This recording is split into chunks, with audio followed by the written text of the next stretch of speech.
Hey, how are you? SliceofOtaku, and that opening number for Steven Universe Future we received this year at New York Comic Con has so much content worth dissecting, it is crazy. And for me in particular, the concept of villains, both new and old, entering the fray has me especially excited for the future of Future, which is a name I hope grows on me. But yeah, with this video and over the course of others, I'd like to hone in on specific depictions here and discuss them with all of you.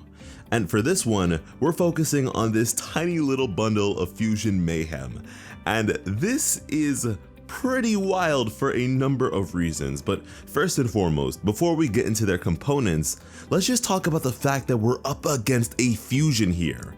And not just any fusion, because this is quite obviously a mixed gem fusion, which is just unreal, because it means we're now faced by what may have previously been an unprecedented threat. Sure, we had Jasper and her dabblings with cross-gem fusion, but back then, such attempts never truly emulated the sort of bonds displayed by the crystal gems during their fusions. Malachite may have synchronized for the sake of decimating the crystal gems, but it still wasn't as if Jasper and Lapis completely trusted each other.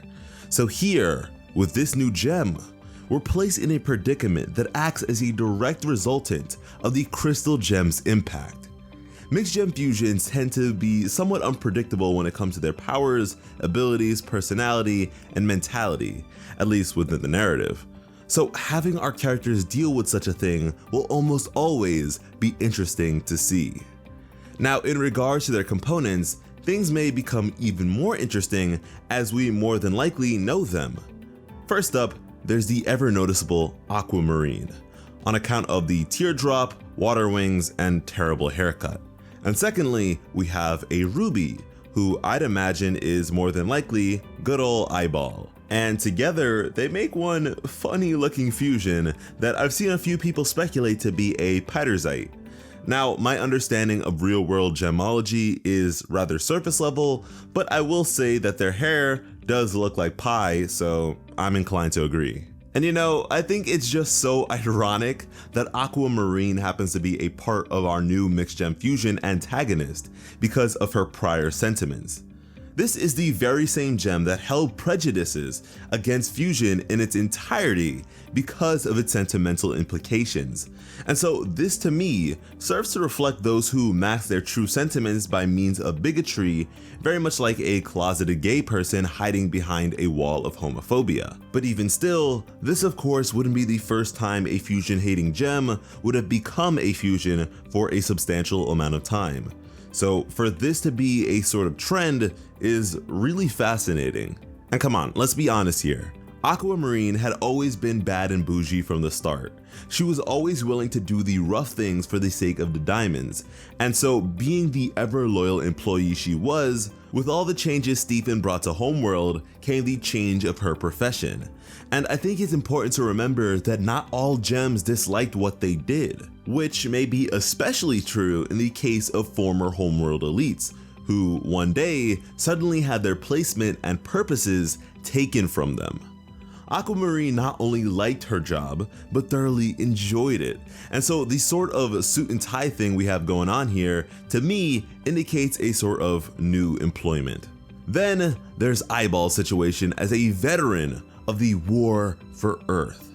And once again, let's be honest, Eyeball has always been a pretty simple-minded character. And so I'm not so sure she'd really be able to keep up with all the twists and turns that came along with Rose Quartz being Pink Diamond, let alone Pink Diamond being Steven, who was formerly Rose Quartz, who is now Steven. Yeah. This is a gem that respects and puts her faith in strong leaders. And so more than just this fusion, I'm sure the opportunity to collaborate with her idol, Jasper, couldn't have been something she'd be willing to pass up on. But the thing is, despite all of the cool tidbits associated with the fusion of these two characters, I'm not really expecting much in terms of their power. I mean, beyond her wand, which would appear to be a gem tool rather than a weapon projection, Aquamarine is pretty much useless when it comes to combat. And with Eyeball, all she really has is a tiny little knife. And I mean, if this fusion simply acted as the brains of whatever operation they were a part of, that'd be fine by me. But if they do still happen to have that wand that allowed Aquamarine to defeat Alexandrite without breaking a sweat, then that's cool too. All in all, this is a really interesting pairing that I cannot wait to have further explored. Hopefully you enjoyed our little discussion of this very little fusion, and if you like the thumbnail for this video, then be sure to show some of that otaku love to Dream Big Stars over on Instagram, who really came through and did an amazing job on it. And you know, for clarity's sake, I was honestly pretty satisfied with Change Your Mind being the end of the series, and in a way it was. But with the prospect of new villains and alien creatures on the horizon, I can't help but look to the future. Thank you all so much for watching and have an awesome day. I love you.